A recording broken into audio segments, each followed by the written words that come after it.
আজকের ভিডিওটি খুবই গুরুত্বপূর্ণ, কেননা আঘাত বা পতনজনিত কারণে যে সমস্ত ঔষধগুলো আছে তার মধ্যে আর্নিকা অন্যতম। এবার আর্নিকা ছাড়াও আমাদের কিন্তু আঘাত বা পতনজনিত কারণে আরও কিছু রেমেডি আছে।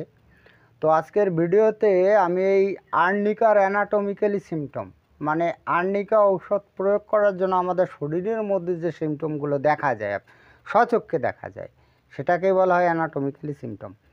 তো সেই লক্ষণ সম্পর্কে বিস্তারিত তথ্য আপনাদের এমনভাবে এক্সপ্লেন করে শোনাবো যাতে একেবারে আর্নিকা প্রয়োগ করতে আপনাদের কোনো প্রকার অসুবিধা হবে না।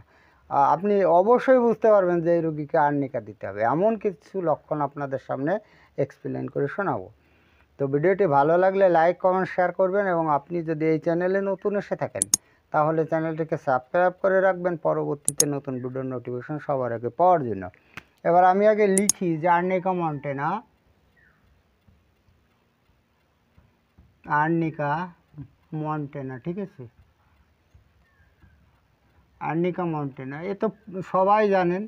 এবার আপনারা জানেন যে আঘাতজনিত কারণে এই ওষুধটি ব্যবহার করা হয়, আঘাতজনিত কারণে আরও অনেক ঔষধ ব্যবহার করা হয়, কিন্তু আজকে আপনাদের এমন কিছু দেব যে লক্ষণগুলো আপনারা আজ অবধি কোথাও শোনেননি, আমি সেইভাবে দেবো। এবার এগুলো যদি জানতে হয়, কোনো ঔষধের একটা অ্যানাটমিক্যালি সিমটম যদি আপনি জানেন, তাহলে কিন্তু রুগী দেখার সঙ্গে সঙ্গে বুঝতে পারবেন রুগী এই ওষুধ চাইছে। এটাই হচ্ছে বড় কথা। এবার বিষয়টা হচ্ছে যে এই আর্নিকা মন্টেনার যদি আপনি অ্যানাটমিক্যালি সিমটমগুলো জানতে চান, তাহলে জানতে হবে যে আর্নিকার ক্রিয়াস্থান কোথায়, মানে এই আমাদের এই আর্নিকার অ্যাকশন সেন্টার কোথায়, অ্যাকশন সেন্টারটা কোথায়, এটা কিন্তু জানতে হবে, না হলে মুশকিল। তো আপনারা কি জানেন যে আর্নিকার অ্যাকশন সেন্টার কোথায়? এই অ্যাকশন সেন্টার যদি না বোঝেন, মানে হচ্ছে ক্রিয়াস্থান। এবার এই আর্নিকার অ্যাকশন সেন্টার হচ্ছে ভেইন, ভেইন মানে কি, শিরা, আর একটা হচ্ছে ব্লাড।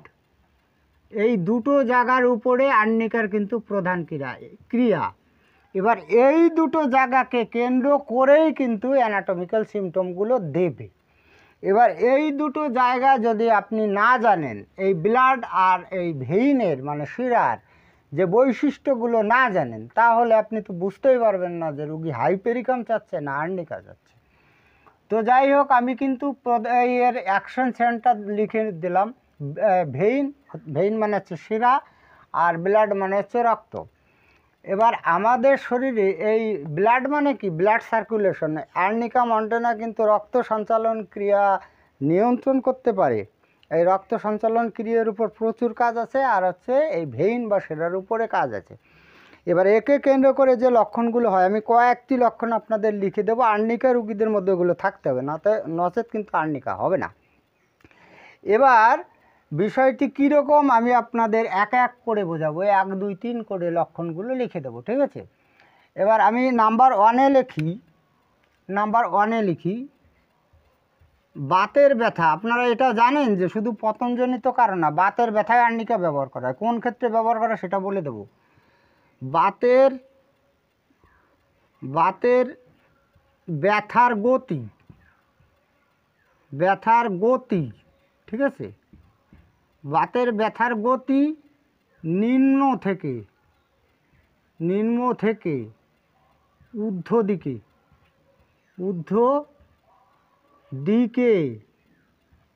দিকে কি লিখলাম, বাতের ব্যথার গতি নিম্ন থেকে ঊর্ধ্ব দিকে। এটা কেন হবে? তাহলে এটা আবার অ্যানাটমিক্যাল সিমটম কি করে হয়? অবশ্যই হয়। এই যে ভেইন, এই ভেইনটা কিন্তু রক্ত সঞ্চালন করে। আমাদের রক্ত সঞ্চালন করে 3টি জিনিসে, একটা হচ্ছে শিরা, আর একটা হচ্ছে ধমনী, আর একটা হচ্ছে রক্তজালক। তো আমরা অন্য দুটোতে যাব না, যেহেতু আমাদের আর্নিকা হচ্ছে ভেইনের উপর। এবার এই ভেইনটা কি করে? এই ভেইনটা হচ্ছে যে আমাদের বডি থেকে রক্তটাকে এই হার্টে নিয়ে যায়। এবার যদি আপনার পায়ের রক্ত, সে কিন্তু হার্টে আসতে হলে ঊর্ধ্বগতি হবে, নিম্নগতি হবে না। তো এই জন্যই কিন্তু আর্নিকার যে বাতের ব্যথাগুলো হবে, সেই বেদনারগুলো গতি কিন্তু নিম্ন থেকে নিচের থেকে উপরের দিকে উঠবে। এবার এই বেদনা যদি আঘাত লেগে হয়, মনে করুন একজন ব্যক্তি সে হাঁটুতে আঘাত পেল, সেই হাঁটুর ব্যথা কখনোই হাঁটুর নিচের দিকে নামবে না, যদি ট্রান্সফারেবল হয়, যদি সরে, ওটা উপরের দিকে উঠবে। এই জন্য এটা হচ্ছে ভেইনের কারণে, কারণ ভেইনটা হচ্ছে আমাদের শরীর থেকে রক্তকে হার্টে নিয়ে আসে, মানে ঊর্ধ্ব দিকে নিয়ে আসে, তার জন্য এটা হবে। এবার নাম্বার 2-তে লিখি শরীরের যে কোনো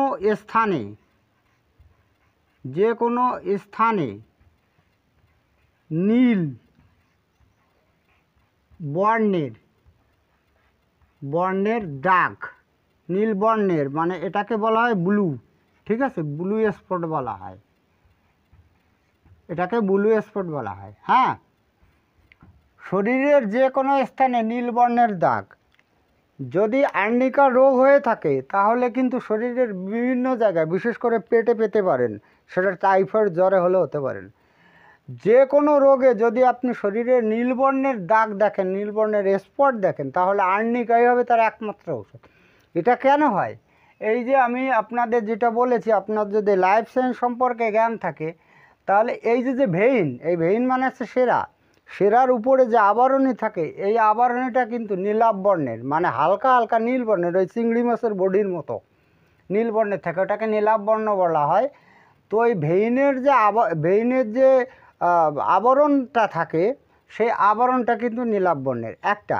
আর একটা কাজ হচ্ছে কি, এই ভেইনটা হচ্ছে দূষিত রক্ত বহন করে, মানে কালচে ধরনের রক্ত বহন করে। তার জন্য যদি আর্নিকা রোগী হয়ে থাকে তাহলে তার শরীরে কিন্তু নীল বর্ণের দাগ বা ব্লু স্পট কিন্তু পাবেন। তো এই দাগ দেখে যে কোনো রোগে, যে কোনো কঠিন রোগে আপনি কিন্তু আর্নিকা ঔষধটি ব্যবহার করতে পারেন। নাম্বার 3-তে লিখি লো প্রেশার হলে শিরা কুঁচকে যায়, ঠিক আছে। এটা কি লিখলাম? রুগীর যদি লো প্রেশার হয়ে থাকে তাহলে শিরাগুলো কিন্তু কুঁচকে যাবে। হ্যাঁ, এটা আপনি হাত দিলে বুঝতে পারবেন যে এই শিরাগুলো কুঁচকে যাচ্ছে।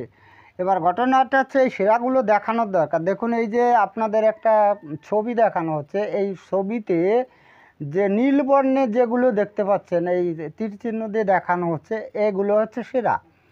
তো রুগীর যদি লো প্রেশার হয় তাহলে শরীরের যে সমস্ত জায়গায় শিরাগুলো থাকবে, সেই শিরাগুলো কিন্তু অবশ্যই কুঁচকে যাবে, সেটা দেখাই যাবে বাইরে থেকে। তো সেই ক্ষেত্রে কিন্তু আমরা আর্নিকা ওষুধটি ব্যবহার করব। হ্যাঁ, এবার নাম্বার 4-এ লিখি মাথা গরম, হাত পা ঠান্ডা,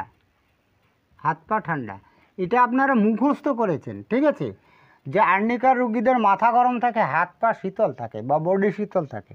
তো এটা কেন থাকে জানেন তো? আমি আগেই বলেছি, এই যে ভেইন, এই ভেইন দিয়ে রক্ত চলাচল করে। তো এই রক্তটা হার্ট থেকে নিচে নামে না, বডি থেকে উপরের দিকে ওঠে, ঠিক আছে। তো এই রক্তটা যখন হার্ট থেকে উপরের দিকে উঠে গেল তখন সহজে কিন্তু নামতে চায় না, কেননা এই ভেইনের উপর অধিক ক্রিয়া আছে। আমাদের তো এই ধমনির উপরে ক্রিয়া নাই আর্নিকার। যদি ধমনির উপরে ক্রিয়া থাকতো তাহলে মাথা গরম হতো না, মানে রক্তটা অল বডি থেকে মাথায় সহজে উঠে যাচ্ছে কিন্তু মাথা থেকে সহজে নামতে পারছে না। এই অসুবিধাটা কিন্তু আর্নিকা মন্টেনার রুগীদের হয়। এই কারণের জন্য কিন্তু ওই মাথা গরম থাকে, হাত পা শীতল থাকে। এই লক্ষণটা আমরা কিন্তু তার জন্যই পাই, ঠিক আছে। এবার আরেকটা লিখি নাম্বার 5-এ হার্টের জন্য একটা ভালো ঔষধ। হার্টের রোগে বাম এটাকে কি বলা হয়? কনুই, ঠিক আছে। বাম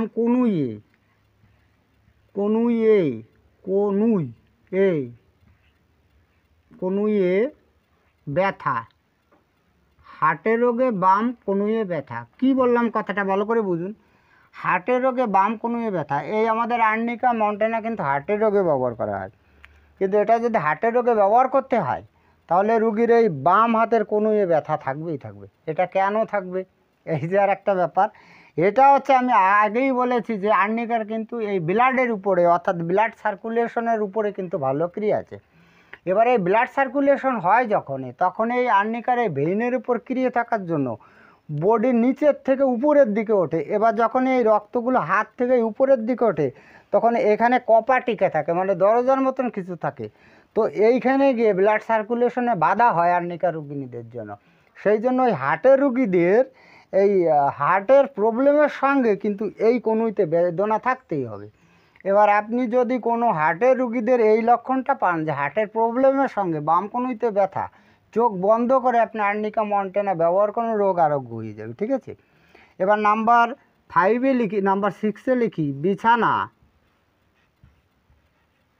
বিছানা শক্ত বলে, ঠিক আছে, শক্ত বলে মনে হয় এটাও আপনি কিন্তু মুখস্থ করেছেন। ঠিক আছে, বিছানা শক্ত বলে মনে হয় এই আর্নিকা মন্টেনা রুগীদের এগুলো হয়। কেন হয় জানেন তো? মনে করেন রুগী চিত হয়ে শুয়ে আছে। এবার চিত হয়ে শুয়ে আছে, যেহেতু এই ভেইনের ক্রিয়া উপর থেকে নিচের দিকে, তার মানে পায়ের থেকে উপর দিকে রক্তটা সঞ্চালন করে দেওয়ার কাজ। তো যখন কোনো রুগী শুয়ে থাকে তখন এই নিচে থেকে উপর দিকে রক্ত চলাচল সহজভাবে হতে পারে না। সেই জন্য রুগী যে কাতে শয় সেই কাতে একটা বেরাম, মানে আরামহীনভাবে অসুবিধা হয়। এই জন্য ওদের কাছে যে এখানেই শুক না কেন ওই বিছানা কিন্তু শক্ত বলে মনে হয়। নাম্বার 7-এ লিখি, ঠিক আছে, শিরা স্ফীতি ও তা নীল বর্ণ। এই শিরাস্ফীতি একটা রোগ, শিরাগুলো ফুলে যায়, এটাকে ভেরিকোভেইন বলা হয়। আপনারা জানেন এই রোগটি। তো এই রোগটিও যদি হয় তাহলে আর্নিকা মন্টেনা কিন্তু খুব কার্যকরী। তো শিরাস্ফীতির আরও ঔষধ আছে আমাদের, এবং তা কিন্তু নীলবর্ণ ধারণ করে, কেননা এই যে ভেইনটা না, এই ভেইনটা হচ্ছে দূষিত রক্ত বহন করে, এই জন্য সেটাকে নীলবর্ণ। আপনাদের আগে যে ছবিটাও দেখিয়েছি সে ছবিটাও কিন্তু দেখেছেন যে এই ভেইনগুলো কিন্তু নীল বর্ণের থাকে, লাল বর্ণের হবে না, কেননা এই ভেইন হচ্ছে দূষিত রক্ত বহন করে, তার জন্যই নীল বর্ণ থাকে। এবার নাম্বার 8-এ আসি, সারিবদ্ধ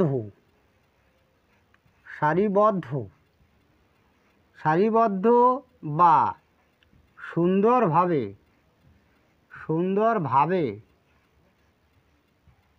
সাজানো সারিবদ্ধ বা সুন্দরভাবে সাজানো চর্মরোগ। কথাটা কীরকম হলো? এটাও একটা অ্যানাটমিক্যালি সিমটম। আর্নিকার যদি চর্মরোগ হয় সেটা সারিবদ্ধভাবে সাজানো হবে। আপনাদের এই যে ভেইন, হাতে যে ভেইনগুলো দেখানো হয়েছে মনে করে এইখান দিয়ে, তো এই যে চর্মরোগগুলো এগুলো ভেইনের উপর দিয়ে হয়। তো ভেইনটা যেভাবে আছে সেইভাবে তো দেখা যায় যে আর্নিকার এই চর্মরোগগুলো প্রায় সারিবদ্ধভাবে হয়েছে, অথবা এমন একটা কায়দা হয়েছে কোনো একটা অক্ষরের মতন সুন্দর করে সাজানো আছে। তো সেই ক্ষেত্রে, সেই চর্মরোগের ক্ষেত্রে আপনি কিন্তু চোখ বন্ধ করে আর্নিকা ব্যবহার করতে পারেন। এটা ফোড়ার ক্ষেত্রে হয়, বিশেষ করে যে গ্রীষ্মকালীন যে ফোড়াগুলো হয় সারিবদ্ধভাবে, ওই ফোড়াগুলো এই যে আমি যে শিরা বা ভেইনগুলো দেখালাম এই ভেইনের উপর দিয়ে হয়, তার জন্য ওগুলো সারিবদ্ধভাবে হয়। ঠিক আছে, তো এই চর্মরোগেও কিন্তু আর্নিকা কিন্তু অব্যর্থ ফল দেয়। তো দেখুন, আমি আপনাদের একেবারে 8টি অ্যানাটমিক্যালি সিমটম আপনাদের আমি লিখে দিলাম এবং বুঝিয়ে দিলাম আমার যথাসাধ্য। আপনাদের আমি অনুরোধ করব আপনারা এগুলো লিখে নেন, তাতে আপনাদেরই সুবিধা হবে। তো যাই হোক, আজকে এই পর্যন্তই। খুব তাড়াতাড়ি ফিরে আসবো নতুন গুরুত্বপূর্ণ বিষয়বস্তুর ভিডিও নিয়ে। দেখা হচ্ছে নেক্সট ভিডিওতে। ততক্ষণ আপনারা ভালো ও সুস্থ থাকুন। জয় হ্যানিম্যান, জয় হোমিওপ্যাথ।